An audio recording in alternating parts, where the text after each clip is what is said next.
Hey guys, good morning. Welcome back to our channel, Layton Squad. My name is Eddie. So for today's video, isang kababayan na naman natin ang na-hold ng Philippine Airlines dahil sa kanyang ticket. Ano kaya ang nangyari? Ano yung aberya sa ticket ni kabayan? At muntik na siyang hindi makasakay sa kanyang domestic flight papuntang Cagayan. Kasi galing siyang abroad, tapos may connecting flight siya, domestic flight from Manila to Cagayan. Pero na-hold siya dahil sa nangyari sa kanyang ticket. So alamin natin at anong lesson ang ating makukuha sa mga pangyayari ito. Details coming back.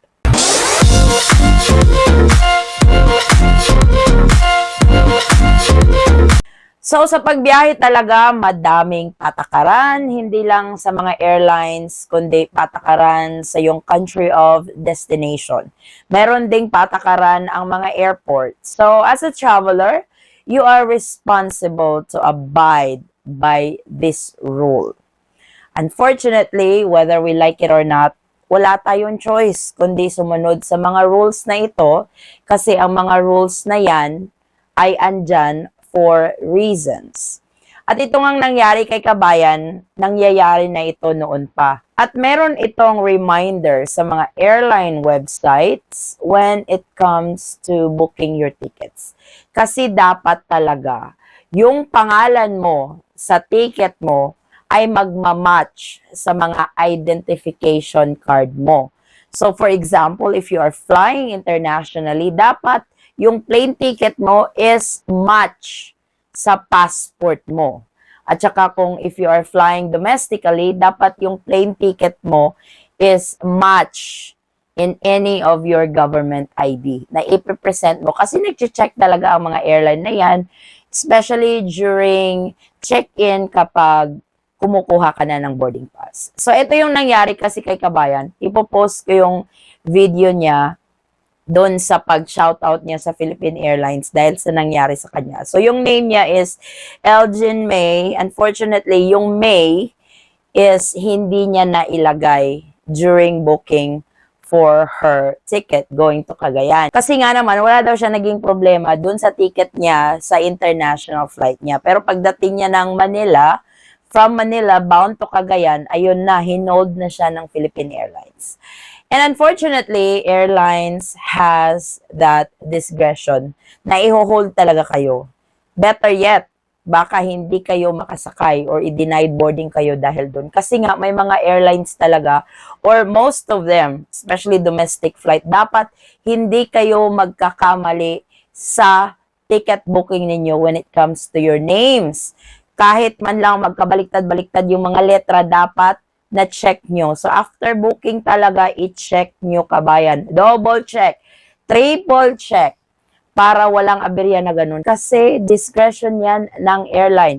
Kung pasasakayin kayo o hindi. Kasi nga, patakaran nila yon. And us, as a traveler, dapat sumunod tayo sa patakaran na yun. Kasi minsan din, nangyayari ito sa mga airport. Diyos ko, ang dami kong na-witness nito.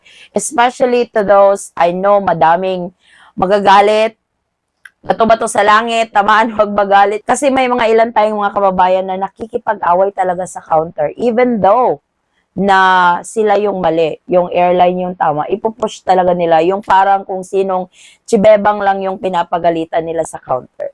If the airline staff are nice enough to converse with you or to work out with you kung ano yung problema sa ticket nyo man or sa booking or sa luggage, talk to them in a nicely way too. Hindi nyo kailangang sumigaw, hindi nyo kailangang pagalitan, hindi nyo kailangang ipahiya yung tao. Pero kung binabastos kayo ng airline staff, I expect you guys to defend yourself. Kahit naman ako, kapag ako bastusin mo, sasagot talaga ako. Pero most of the time kasi talaga, maayos namang kausap yung mga airline na dadaan sa usapan yan. So, eto yung rant ni Kabayan online dahil doon sa nangyari sa kanyang ticket. Shout out, PAL Airlines sa nag-hold sa akin dahil lang sa aking pangalan na walang Elgin May. Walang May, walang middle name na May. Hinold nila ako, uy.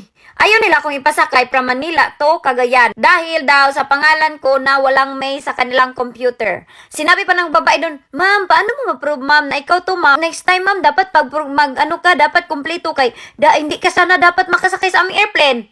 Ganyan na pala ng basehan ng PAL ngayon dahil i-hold tayo dahil lang sa Elgin May. Ang haba-haba ng kwento na ito tapos pinapunta pa nila ako ng kuan, oy, tikiting office. Shoutout talaga sa Manila Airport natin. Kailan ba yan magbabago dyan? Dahil ay grabe yung experience ko dyan talaga. First time ko.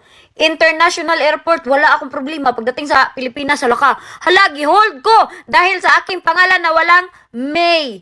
Dahil yang sa middle name na May. Tama ba yung ginagawa? So, naiintindihan ko yung frustration ni Kabayan kasi nga, syempre, pagod sa biyahe, tapos pagdating sa Manila, ganun ang aberya. Pero technically, tama naman talaga yung airline. No offense meant. Kasi, as I've heard, etong si Kabayan is also a content creator. And that's one of the advantages of a content creator na mag-express ng ating opinion online when things are wrong. But the problem that I see on this scenario is the airline is just doing their job. So, hindi naman tama na pati yung Manila Airport na damay. 'Di ba? Kasi nga, it is your responsibility kapag nagbubook ka ng ticket, dapat i-check mo yung pangalan mo. Gaya sa akin, may dalawa akong name, Maria Adeli. So, dapat andun yung dalawang yon sa ticket booking ko. Yun yung first name ko, then my middle name, then my last name. Very challenging talaga kapag may dalawa kang pangalan. Alam mo naman sa atin, sa mga Pinoy culture, hindi na bago yung may dalawa kang pangalan. And then when you get to the States, gaya sa States, yung Maria Adeli ko, yung Adeli, naging middle name ko, dinrap na yung ano ko talaga, yung maiden name. So, nakakalito talaga yon during booking. Yung ginagawa ko, if I'm booking an international flight, binabase ko yung pangalan ko sa passport ko, sa US passport ko, para match, para pag-check ng airline, match na match. And then, when I am booking a local flight, domestic flight, minamatch ko naman yon sa mga Philippine identification card ko, sa Philippine passport ko, driver's license, national ID. Imamatch ko talaga yon. Though may mga iilang airline talaga na they let you get off the hook. Pero may mga airline din talaga na they go by the book. So, hindi natin yan sila masisisi kung pinapatupad lang nila yung mga rules nila. So, lesson learned on this video, number 1, kapag nagbubook kayo ng ticket, please, i-match ninyo sa inyong mga IDs. Yung ticket niyo, yung pangalan nyo sa ticket dapat at pangalan nyo sa mga ID ninyo or sa mga passport ninyo, dapat match yon. After you guys have purchased the ticket, double check. Dapat nga i-double check na yan bago kayo magbayad kasi kapag nagkamali kayo, eto, naranasan ko din, personal experience, nabaliktad ko yung dalawang letter ng pangalan ko. Tinawagan ko yung airline, hindi na nila ma-change yon kasi nga na-confirm na yung ticket ko. What you can do on that is may additional charge yan kung ipapakorek mo yung pangalan mo. Nako-correct naman yun, Kabayan, but with a fee. Wala, hindi po siya free.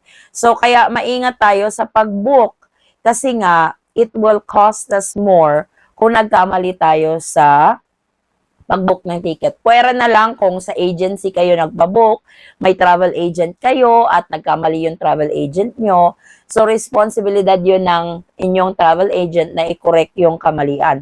Pero if you guys are booking your own ticket online at nagkamali ka doon or hindi mo na ilagay yung lahat ng pangalan mo, kasalanan mo talaga yun, Kabayan. So, i-correct, i-double check, i-triple check talaga bago mag-book or bago i-confirm yung inyong mga ticket kasi mahal na yung ticket, tsaka yung pagpapa-change ng kamalian nun, letter man or pagpapa-add ng pangalan, yung second name mo is may bayad na talaga yun, Kabayan. So, maging maingat tayo, Kabayan, sa pag-book ng ticket. Sana maging heads up ito sa mga kabayan nating magbubook ng ticket. I-check nyo talaga, please. At i-match nyo talaga sa mga IDs ninyo para walang aberya katulad ng nangyari kay Kabayan. Buti nakasakay din siya kasi parang parang pina-fix niya yung pangalan niya or add niya yung May na wala doon sa ticket niya at syempre nagbayad siya nun. Kasi worst case scenario nun is ma-denied siya for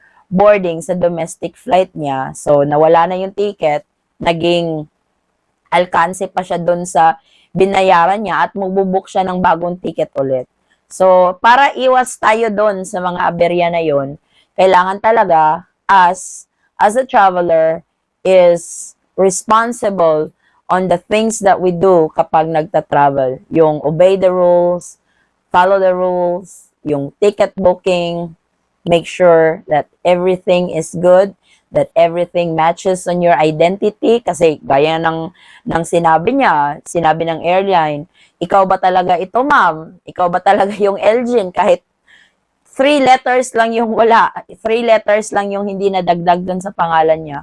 Which is, protocol talaga yan ng mga airline. Pero may mga airline din talaga na i-waive nila yon, yung sasabihan ka, ma'am, next time when you book, isalin niyo po ito kasi dapat ganito. Meron namang ganun. So, hindi natin alam kung ano yung nangyari, ano yung conversation nila between the airlines, sa Philippine Airlines, na nagalit siya ng ganun. Pero, gaya nga ng sabi ko, we have to be more responsible when we travel and especially booking our flights and getting all the documentations that we need kung tatravel tayo, whether this is international or domestic flights. So, ikaw ba, kabayan, may karanasan ka ba na ganito? Kasi ako, personally, meron din akong karanasan na nakaka-relate kay kabayan. Kayo ba? Meron? Kung meron, pwede nyong i-share at ano yung ginawa nyo para maayos yung problema.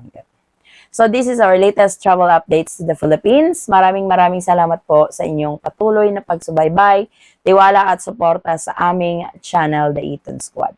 Kung kayo man po ay may mga katanungan, maaari lang pong mag-comment sa videong ito at sasagutin po natin yan isa-isa. Yung sinasagot ko lang po na comments is yung mga maayos na comments. Pero yung mga medyo bastos na comments, hindi na po natin yun sinasagutan or kadalasan talaga finifilter yun ni YouTube or inaalis nila kapag medyo bastos na talaga yung comments sa ating comment section. So, ako po humihingi sa inyo ng pag-unawa at sasagutin natin talaga lahat. Please bear with me. Muli kabayan, ako'y nagpapasalamat at naway ang inyong biyaheng patungong Pilipinas man or palis ng Pilipinas ay maging smooth, hassle-free at stress-free.